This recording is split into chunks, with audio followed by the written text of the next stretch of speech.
Hello, everybody. So recently I bought a car from an auto auction website called Copart, and I'm just going to go over the entire process of buying the car on this website. So my goal for this project is to buy a car and then sell it later for profit, after fixing it up, of course. I wanted to pick a car that looks really nice and would sell really easily, and it was sort of valuable. Like, it wasn't some, I don't know, Honda Accord or something, just ugly or whatever. And people would, if when they saw it, they would think, wow, that looks really cool. Like, if it was for sale, they would maybe want to buy that over something else. And so over looking at so many cars, I found this.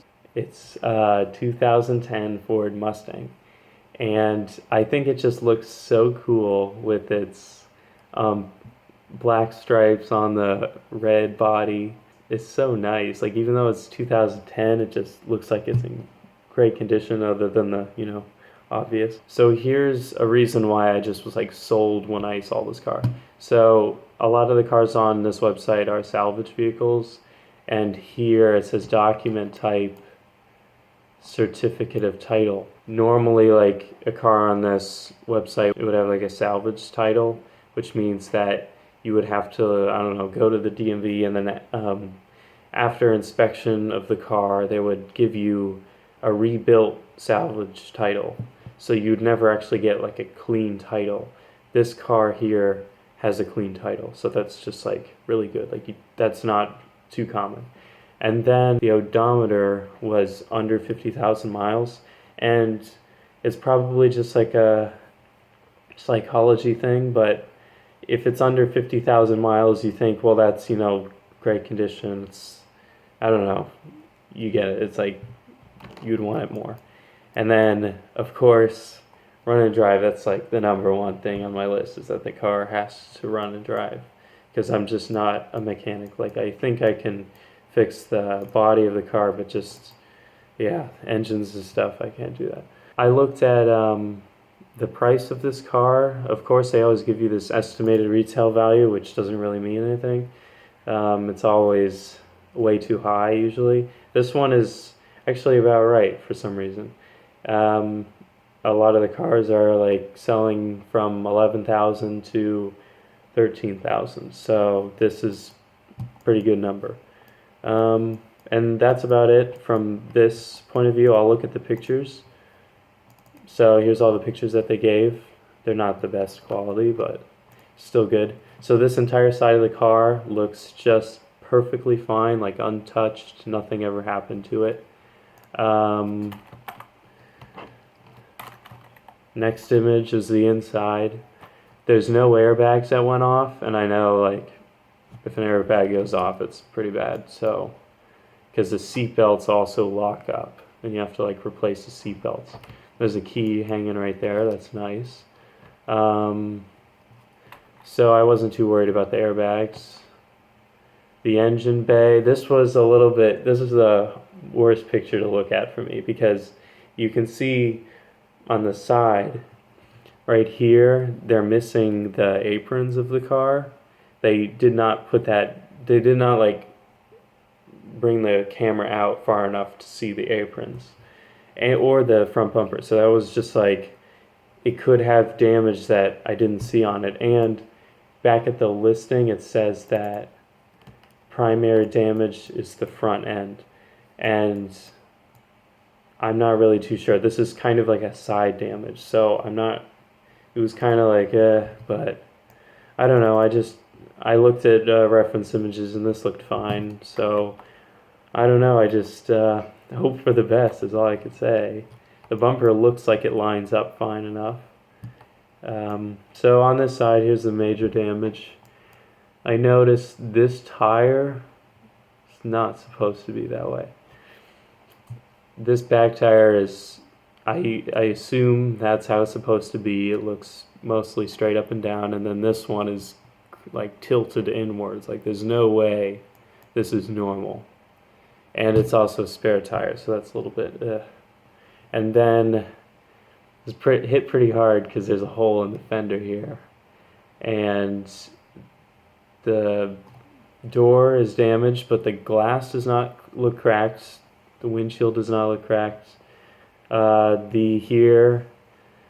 This was the only visible damage from the underside, and it doesn't look too bad. I mean, this part right here is pretty creased, so that will be a challenge to fix. But I don't know, like there doesn't seem to be any damage over here where the front of the bumper is, so I don't know. It just seems fine. The rear seats look like great. There's the odometer, and there's the back, and I really like this. I looked up a lot of like 2010 Mustangs, and well, none of them have stripes on them. So I don't really know if it's like some special sort of Mustang, but it doesn't seem to be, but it just makes it look like a lot better, in my opinion. And then on the bumper here, there's this black, piece, I don't know what it's called. That wasn't normally on 2010 Mustangs, and I think it makes it look a lot better. I think it does need to be, like refurbished in a way because it looks a little bit faded. So, and then more interior shots. I'm hoping that they send in this thing because I couldn't actually find it online, and so it could be expensive. Oh, and speaking of things, I don't know if the wheel, I don't see it in the picture at all, so I don't really know if they are going to give me that. So the next part, I'm going to show you what I did when I saw this car. So I was like, yes, I'm going to buy it. It doesn't look too damaged, and I think I can get it at a good price and stuff. So I went to Excel and I made a document, and I just put in really high numbers for everything. I think I changed the values around. They were a lot higher earlier before, but yeah, the door $300. It's probably going to be more than that, but there's other, like, see, look, paint other. I put 700. So right door 300. I did find them for like 250, so I'm not too worried. Front fender is about $100, and I'm just putting 300 because there might be like some other things that are wrong with it, or I don't know. The part behind the fender that needs to be fixed as well. But fixed wheel, I pretty much just said that's the cost of the wheel, the rim, and maybe like a tire and whatever else, I don't know. I just put in really high numbers, as you can see. And so that's like under 2,000. So for sure, I can say like worst case scenario, if there's no mechanical damage, then worst case scenario, it should be under $2,000 to fix. And then for tools, I don't really have like a lot of auto body tools, so I just put like $800. And then, so this is in Michigan and I live in Virginia, so I need to ship it. And so, yeah, it's about $680 or something, so I just put 700. In the future, next time, I want to try to find, like, I found a better website. I think it's better. It's called Salvage Bid, and yeah, I'm just going to use that because their auction fees aren't too bad, and I think they have a lot like closer locations to where I am, so I could probably just pick up the car and save probably like $1,000. This is just ridiculous how much I had to pay in that. So buy price, this isn't the actual buy price that I bought it for. This was like my max bid.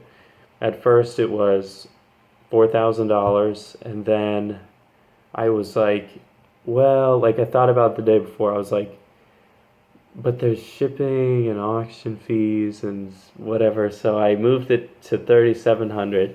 And then like an hour before the auction started, I'm just like, no, I don't even, like that Salvage Bid website with the cars that are really close, I'm just like, it needs to be under $3,500. Like I can't buy this car very expensive because it's just so much in fees, auction and stuff.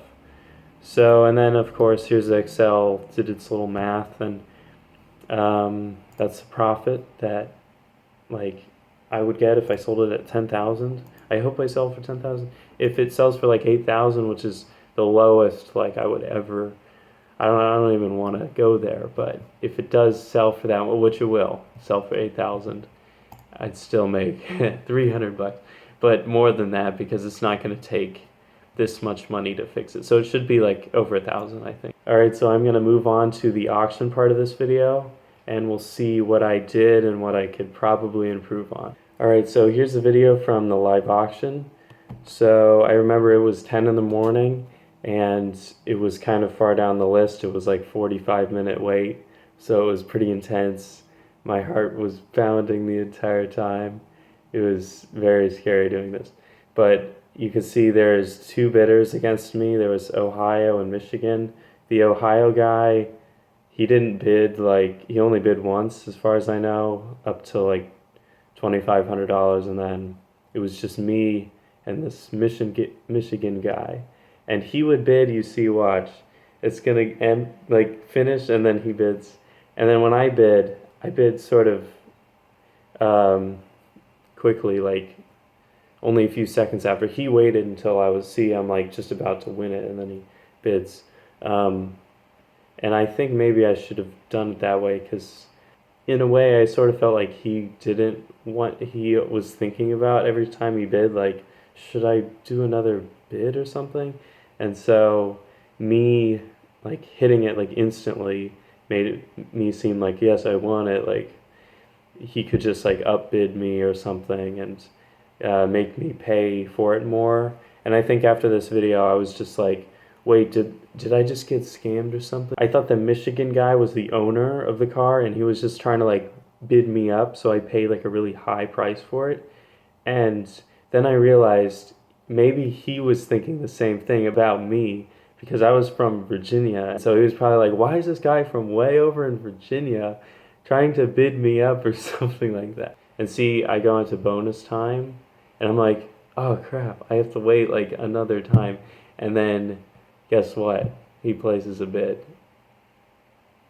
Right? Like, it was this close. Oh my god. That guy from Michigan. So here was the last bid. It's like $50. I'm like, if he bids one more time, I cannot.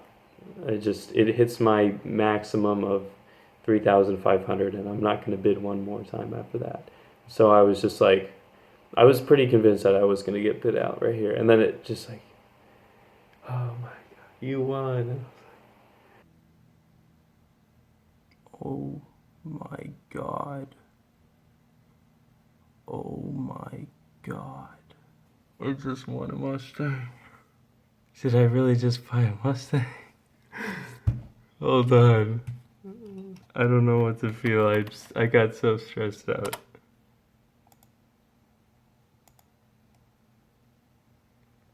Okay. Yeah, I bought a Mustang. Yeah, I was not really like ecstatic. Like I was that way before the auction, and I was, thrilled, like, yes, I'm going to get this car, and I was pretty confident I was going to get it. So I was just very happy. But when I won it, I was like, oh god, it begins. Like it wasn't really a bad thing, but I didn't really know how to pay for the car, which was really tough. Paying for it was really tough. I did a wire transfer. I had to go to the bank. It was a lot of work. If you need help with that, just leave a comment because it was really scary for me.